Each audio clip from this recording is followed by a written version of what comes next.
Amados irmãos, amadas irmãs, continuando com o nosso encargo de vigiar e orar, aplicado à questão do perdão, vamos ver agora algumas porções da palavra e ver o que o Senhor nos diz. Em Lucas, capítulo 11, versículos 1 e 2, nós temos o seguinte: De uma feita, estava Jesus orando em certo lugar. Quando terminou, um dos seus discípulos lhe pediu: Senhor, ensina-nos a orar, como também João ensinou aos seus discípulos. Então ele os ensinou: quando orardes, dizei... Então, amados irmãos, amadas irmãs, nessa porção de Lucas 11, os discípulos pediram ao Senhor que os ensinasse a orar. Aí, o Senhor os ensinou e falou o seguinte: quando orardes, dizei. Então o Senhor nos diz como deve ser a nossa oração. Eu não estou falando de aplicar literalmente a oração como algo decorado, mas os princípios espirituais existentes na oração. E na porção correspondente em Mateus capítulo 6, versículo 9, diz o seguinte: portanto, vós orareis assim. Tá vendo? Em Lucas, o Senhor diz: quando orardes, dizei. E em Mateus, ali diz: vós orareis assim.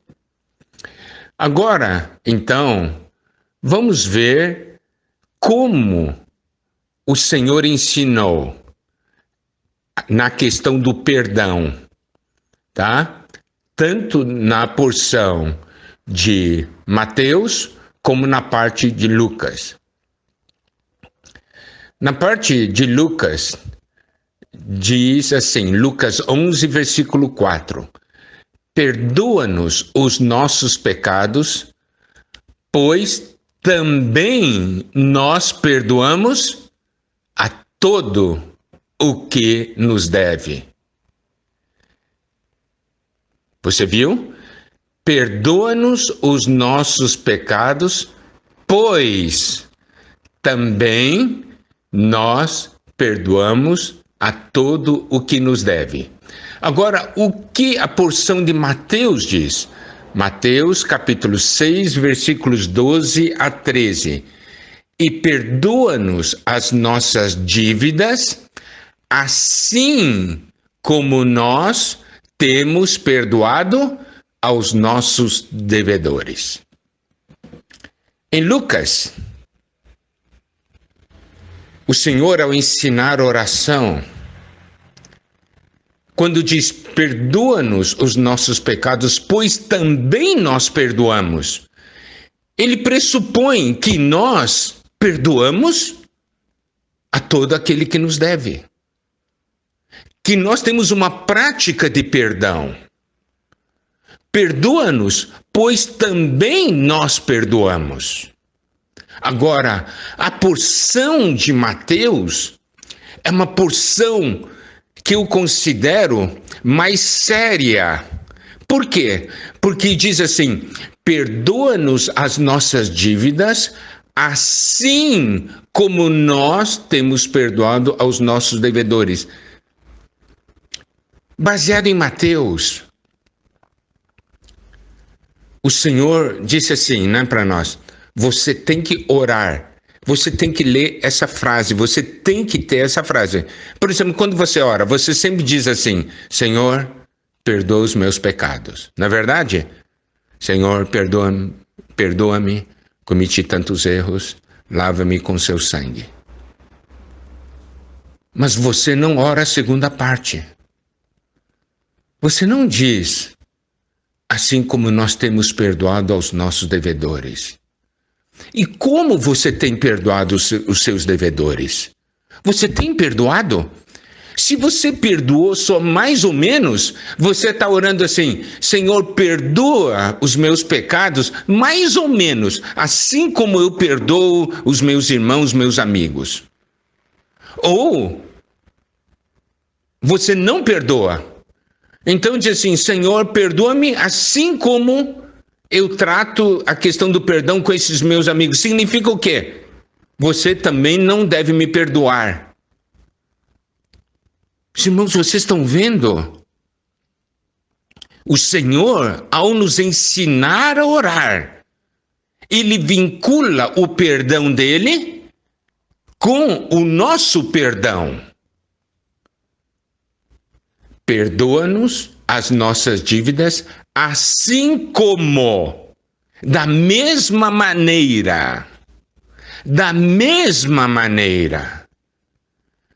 Sabe, amados irmãos, amadas irmãs, muitas vezes as nossas orações não surtem o efeito que nós desejamos. Por que muitas vezes nossas orações não têm o poder? Porque nós não oramos essa segunda parte. Nós só oramos: Senhor, nos perdoa. Mas nós não perdoamos os irmãos. Nós não perdoamos os cônjuges, nosso cônjuge. Nós não perdoamos nossos pais, perdoamos nossos filhos ou irmãos, familiares. Nós tomamos a oração do Senhor Jesus e tiramos parte da oração.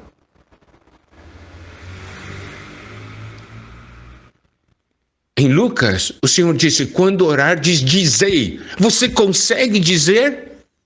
Você consegue dizer: perdoa-nos os nossos pecados, pois também nós perdoamos. Você consegue dizer? E de acordo com Mateus, quando você for orar, você consegue orar assim: perdoa-nos as nossas dívidas, assim como nós temos perdoado aos nossos devedores? Consegue? O Senhor está nos iluminando. Ele está trazendo luz à nossa verdadeira condição. E Ele está falando para você: você tem que vigiar, você tem que ver isso aí. Nós temos que ver nossa condição. Nós precisamos nos arrepender diante do Senhor. E trazer essa questão do perdão à tona como algo importante para a nossa vida, porque isso influencia a nossa oração. Nós não podemos ser aqueles que só oram a primeira metade do versículo. De acordo com Lucas, perdoa-nos nossos pecados, amém. Ou de acordo com Mateus, perdoa-nos as nossas dívidas, amém. E a outra parte? Como fica? Assim como nós temos perdoado aos nossos devedores. Como fica? Pois também nós perdoamos a todo o que nos deve. Não é? Então, isso é alguma coisa muito séria. O Senhor nos ensinou a orar com esses princípios. E nós precisamos tomar esses princípios como a direção para esse assunto. Amados irmãos, amadas irmãs, é hora de nós nos abrirmos ao Senhor. É muito importante orarmos da maneira que o Senhor nos ensinou. Ore assim, se abra. Eu ainda não estou falando sobre o caminho, como nós podemos fazer para que haja esse perdão em nosso coração. Por quê? Porque meu desejo é que esse assunto se torne realmente algo sério na sua vida, na minha vida, para que nós possamos, na nossa oração, temos um desespero diante do Senhor. Eu não quero mais viver assim, sem perdoar os meus irmãos. Eu não posso mais. Que o Senhor traga luz a nós. Amém.